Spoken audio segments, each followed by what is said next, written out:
धार्मिक तो कह सकते हैं, लेकिन कुछ ऐसे साधन उपलब्ध हो रहे हैं उसके कारण उसका मन एकाग्र नहीं हो पाता। पूजन करने के लिए बैठे हैं, जल चंदन आदि चढ़ा रहे हैं एक एक द्रव्य को, और उसी बीच में हलो हलो घंटी बज गई, तो फिर आप क्या करते हैं? सही सही बोलो। है?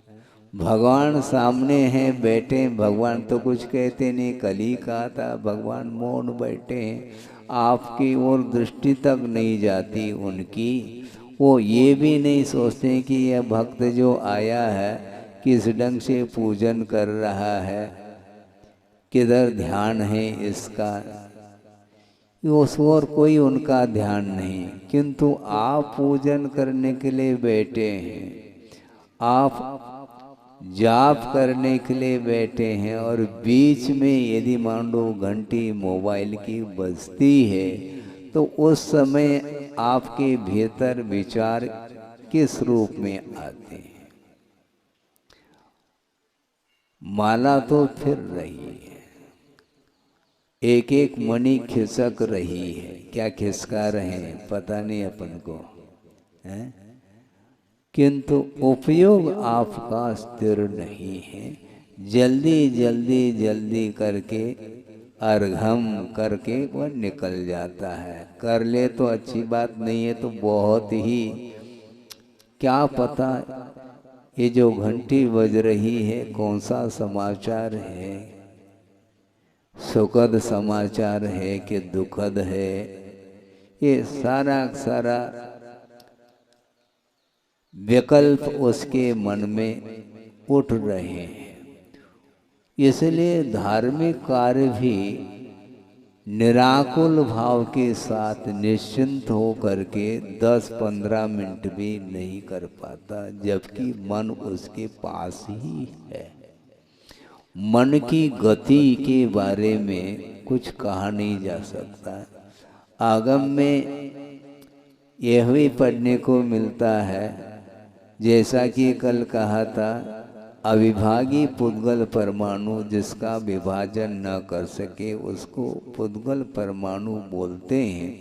और उसकी जो गति के बारे में भी विषय आता है, एक समय में 14 राजू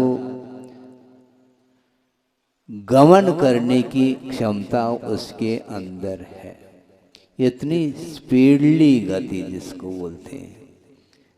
14 राजू लोक की ऊंचाई है, तो लोक के नीचे अधोगति के एक छोर में वह परमाणु है, और वह किसी भी निमित्त को लेकर के लोकाग्र पर जाकर के वह परमाणु रुक जाता है। तो उसमें कितना समय लगता? एक समय ओनली, स्पीड से जाए तो। और मंद गति से यदि वह चले तो आकाश के एक प्रदेश से दूसरे प्रदेश में पहुंचने में भी एक समय लगता है। वह मंद गति मानी जाती है।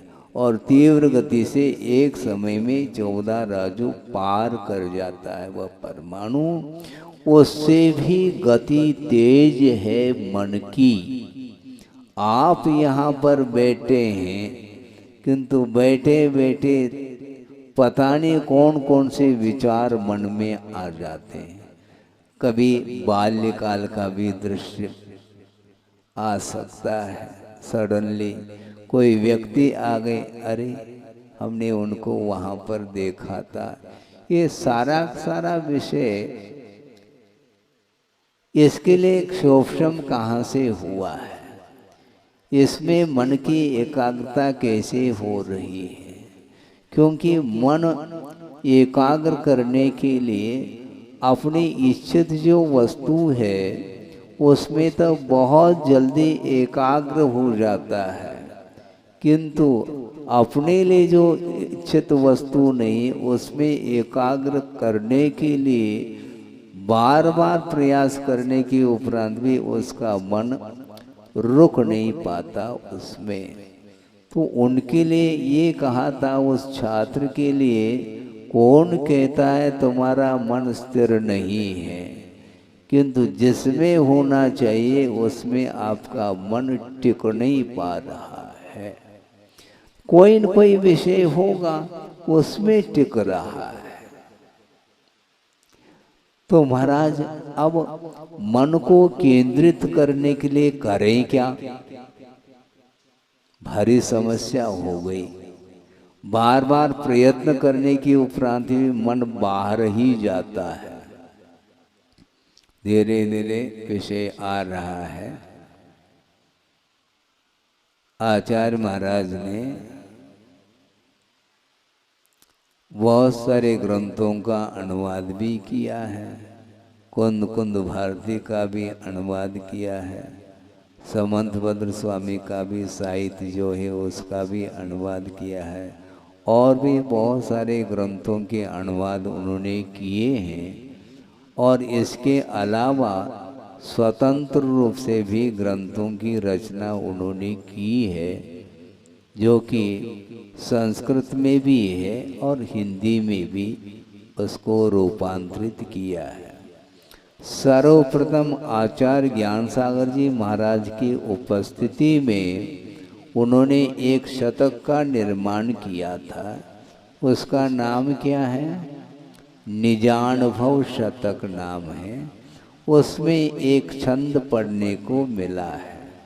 वह प्रासंगिक मैं समझ रहा हूँ, क्योंकि मन की जो विचित्रता है उसके बारे में उन्होंने प्रकाश डाला है उस छंद में। छंद आपके सामने है कि क्या हो गया समझ में मुझको न आता, क्या हो गया समझ में मुझको न आता, क्यों बार बार मन बाहर दौड़ जाता। क्या हो गया समझ में मुझको न आता, क्यों बार बार मन बाहर दौड़ जाता। स्वाध्याय ध्यान करके मन रोध पाता, पैश्वान सा मन सदा मल शोध लाता। मन को श्वान की उपमा दी है गुरुदेव ने। मन की वृत्ति कैसी है? श्वान जैसी उसकी वृत्ति है। मान लो वह श्वान पालतू है, किसी ने पाल रखा है और उसके गले में एक पट्टा बांध दिया है और जंजीर अपने हाथ में है, और उसके लिए उस प्रकार का मिष्टान देता है जो अपने लिए भी न मिल सके। इस प्रकार उसके लिए अच्छे अच्छे मिष्टान खिलाता है, किंतु जो ही उस गले से वो उस पट्टे को निकाल देता है तो वह पट्टा कहाँ जाता है? वह श्वान अर्थात कुत्ता वह नाली के पास जाता है सूंघता सूंघता। ऐसा क्यों? अभी तक तो उसको मिष्टान मिल रहा था और फिर भी उस गंदगी पर मुंह मार रहा है। इसी को बोलते हैं श्वान की वृत्ति। उसी प्रकार गुरुदेव ये कहना चाहते हैं, श्रवण के लिए कह रहे हैं, आप लोगों की बात ही अलग है, बहुत दूर की बात। श्रवण स्वाध्याय ध्यान करके मन रोध पाता, अपने आवश्यकों को पालन करता हुआ निरंतर वह साधना में रत रहने वाला श्रवण है। स्वाध्याय के माध्यम से ध्यान के माध्यम से मन को एकाग्र किया है, किंतु जो ही इन आवश्यकों से वह मुक्त हो जाता है तो मन पुनः वहीं जाता है जहाँ नहीं जाना चाहिए। पैश्वान सा मन सदा मल शोध लाता। उसी प्रकार एक सज्जन आए मेरे पास, उन्होंने कहा कि महाराज ये आज की बात नहीं, सालों हो गए मुझे आपके पास आते हुए दर्शन के लिए, और प्रतिदिन आपके बाजोटे पर चौकी पर जो शास्त्र रखे रहते हैं वो बिल्कुल ज्यों के त्यों। अभी भी पूरा अध्ययन नहीं हुआ क्या आपका? वही समय सार ग्रंथ रखा हुआ मिलता है, वही सर्वार सिद्धि रखी हुई मिलती है, वही सिद्धांत ग्रंथ रखे हुए मिलते हैं। आपका अध्ययन पूरा नहीं हुआ क्या? उनको ये कहा कि भैया इस भव में पूरा हो जाए मुश्किल बात है। कैसी बात महाराज, ये तो कोर्स की किताबें हैं, इतने साल कैसे, समझ में नहीं आ रहा है। आप पढ़ाना चाह रहे हैं कि पढ़ना चाह रहे हैं? उन्होंने कहा पढ़ाई तो पूरी हुई होगी, पूरी हो गई होगी, पढ़ाई पूरी नहीं हुई, ये ध्यान रखो। केवल पढ़ने पलटने मात्र से स्वाध्याय नहीं होता। स्वाध्याय का अर्थ होता आत्मसात करने के लिए स्वाध्याय किया जाता है। मन बार बार बार बार बाहर जाता, उसका स्वभाव बन चुका है। इसलिए मन को निरंतर एकाग्र करने की आवश्यकता पड़ती है। पंचेंद्रिय के विषय रात के 12 बजे नहीं, स्वप्न में भी पंचेंद्रिय के विषयों का दर्शन होता है, किंतु भगवान का दर्शन बहुत मुश्किल से हो पाता है। कभी आपने स्वप्न में भगवान का दर्शन किया है? कभी आपने स्वप्न में समोशरण का दर्शन किया है? हमारा समोचरण में गए क्या नहीं हमें तो ज्ञात नहीं। हाँ ठीक, कोई वादा नहीं, किंतु स्वाध्याय करते समय तो समोचरण का चित्र सामने आता है ना। तो ऐसी स्थिति में स्वप्न में वह दृश्य देखने को मिलना चाहिए, नहीं मिल पाता। किंतु जो नहीं किए गए कार्य भी वर्तमान में, जिन कार्यों को हमने किया नहीं फिर भी वह अनादिकालीन संस्कार होने के कारण वह दृश्य देखने को मिलता है, क्योंकि वह परिचित है, श्रुत है और अनुभूत है। सांसारिक जो क्रियाएं हैं उनको सिखाने की आवश्यकता नहीं पड़ती। नवजात शिशु भी अपनी उंगली को मुंह में देता, कान में नहीं देता है। कान में दिया उसने, मुंह में क्यों देता है? खाना जानता है और मुख से ही खाया जाता है, उसे ज्ञान है, सिखाने की आवश्यकता नहीं। सिखाने की आवश्यकता यदि पड़ती भी है तो क्या खाना, कैसे खाना, यह सिखाया जाता है, किंतु खाना तो सीख करके आया गर्भ में ही। वो खेलता रहता आंगन में और भूख लग आई, वह छोटा सा बालक वह मिट्टी को अपने हाथ से मुख में डाल देता है? डालता है कि नहीं? डालता है। ज्ञान नहीं है क्या उसके पास? उसके पास मन नहीं है क्या? मन तो है, संगी है महाराज। हाँ संगी है। हाँ, पढ़ो आप, संगिना समणस का, ये सूत्र पढ़ते रहो। लेकिन उसके पास भी मन है, किंतु क्या खाने योग्य है, क्या नहीं खाने योग्य है, इसका बोध उसे नहीं है। खाना तो जानता है, क्योंकि भूख लगी है, खाने से भूख मिटती है, यह ज्ञान उसको गर्भ से ही प्राप्त है, किंतु विवेक उसके अंदर नहीं है, इसलिए वह नादान बालक माना जाता है। और जो पालक है वो नादान नहीं है। बालक तो नादान है और पालक भी नादान है। कैसी बात महाराज, बालक का पालन पोषण तो करते हैं माता पिता, और माता पिता को ही आप नादान बोल रहे हैं। बिल्कुल बोल रहा हूँ, क्योंकि धार्मिक क्षेत्र में, मोक्ष मार्ग की क्षेत्र में, परमार्थ के क्षेत्र में वह नादान रह जाता है, उसको ज्ञान नहीं हो पाता। क्योंकि गुरुदेव ये कहना चाह रहे हैं, श्रवण के लिए कह रहे हैं, निरंतर 6 आवश्यकों में लीन रहने वाला जो श्रवण है, वह भी उन आवश्यकों से थोड़ा सा विराम लेता है, उस समय पुनः उसका मन विषयों की ओर जाता है। इसलिए बार बार वहाँ से हटा करके आत्म तत्व में केंद्रित करने की आवश्यकता पड़ती है। इसलिए निरंतर सावधानी के साथ अपने मन को संयत बनाने के लिए पुरुषार्थ करना चाहिए, ऐसा वो बार बार कहते हैं। बार बार कहने की क्या आवश्यकता है? गुरुदेव ने दीक्षा दी है, महावृत्ति बनाया है शिष्य को, किंतु महावृत्ति बनाने के उपरांत भी अनुशासन की क्या आवश्यकता है? बहुत बड़ा प्रश्न है?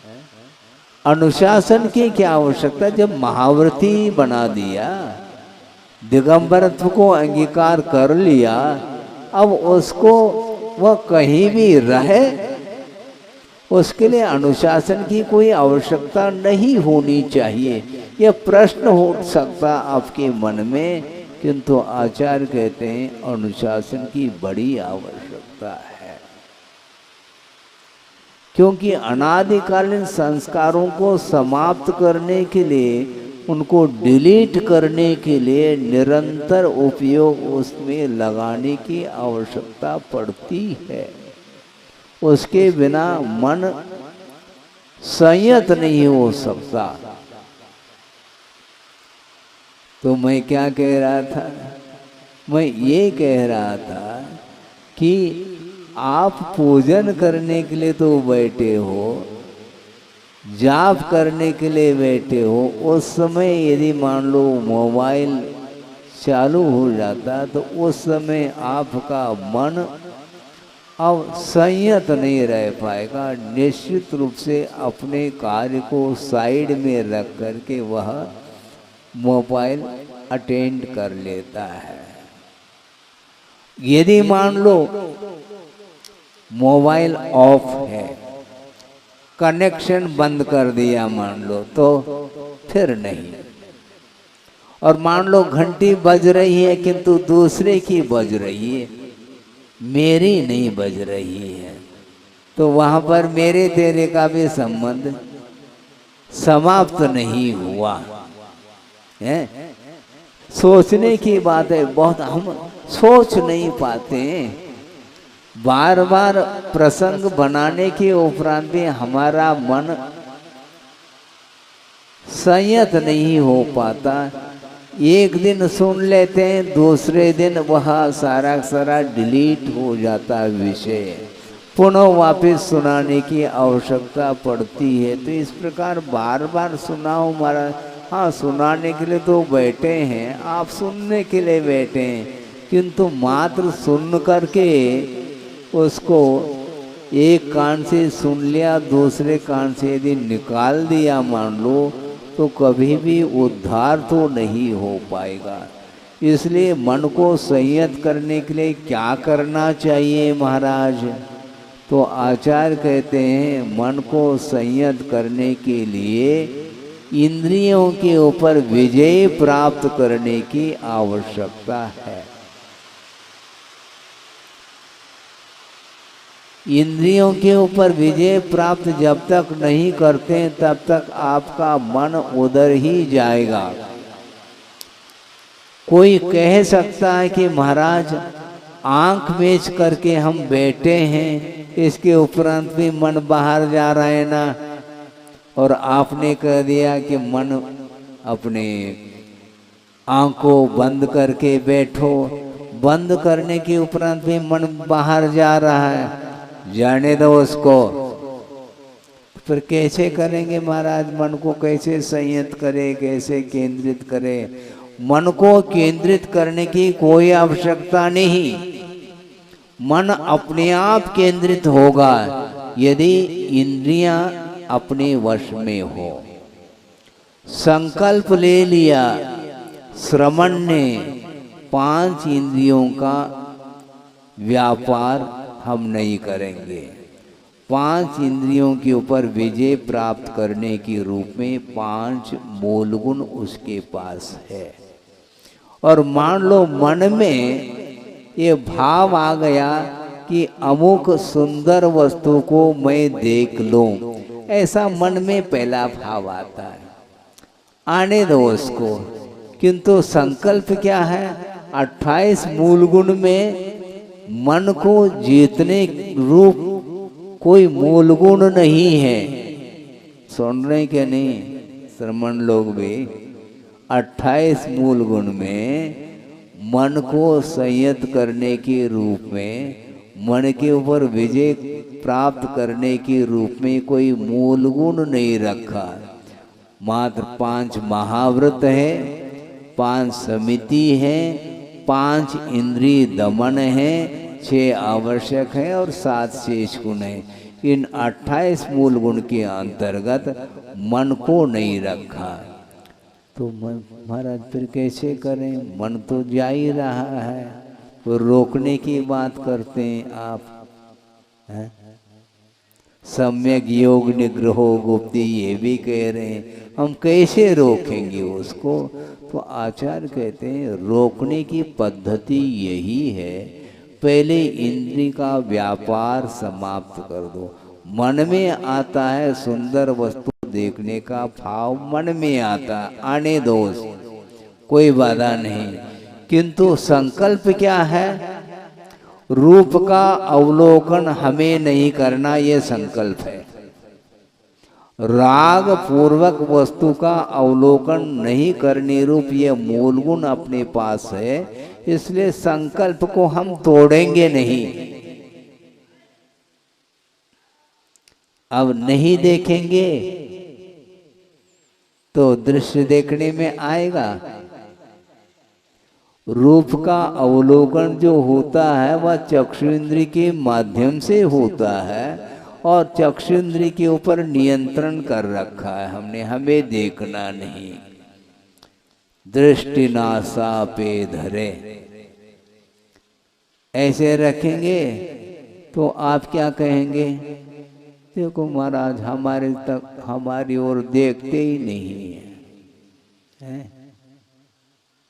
आप दर्शन करना चाहते हैं क्या कुछ और चाहते हैं? मुझे बताओ आप है? आप दर्शन करने के लिए आए हैं, वीतराग मुद्रा का दर्शन करने ही तो आप आए हो, आप दर्शन कर लो ना।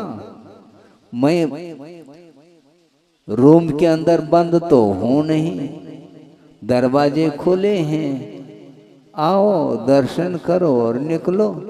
महाराज मेरे ओर ध्यान ही नहीं देते। अच्छा आपकी ओर ध्यान में दूं, अपने आत्म तत्व की ओर ध्यान कौन देगा? है? आपकी ओर मेरा ध्यान जाएगा तो अपनी ओर ध्यान कब आ पाएगा? तो ये है तो श्रावक के मन में यही रहता है। महाराज तो हमेशा स्वाध्याय में रहते, देखते तक नहीं, बोलते नहीं हैं? ये होता क्या नहीं मन में आता है। समय पर मैं प्रसंग आपके सामने रखूंगा, थोड़ा सा और विषय दे दूं कि इस प्रकार के श्रावक के मन में भाव आते हैं।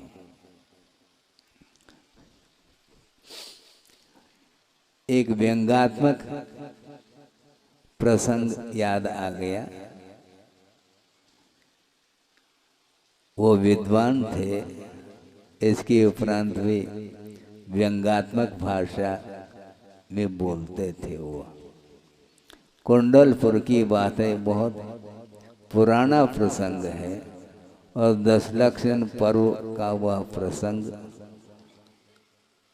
और कुंडलपुर में श्रावक गण पंक्तिबद्ध होकर के पड़गान के लिए खड़े हैं।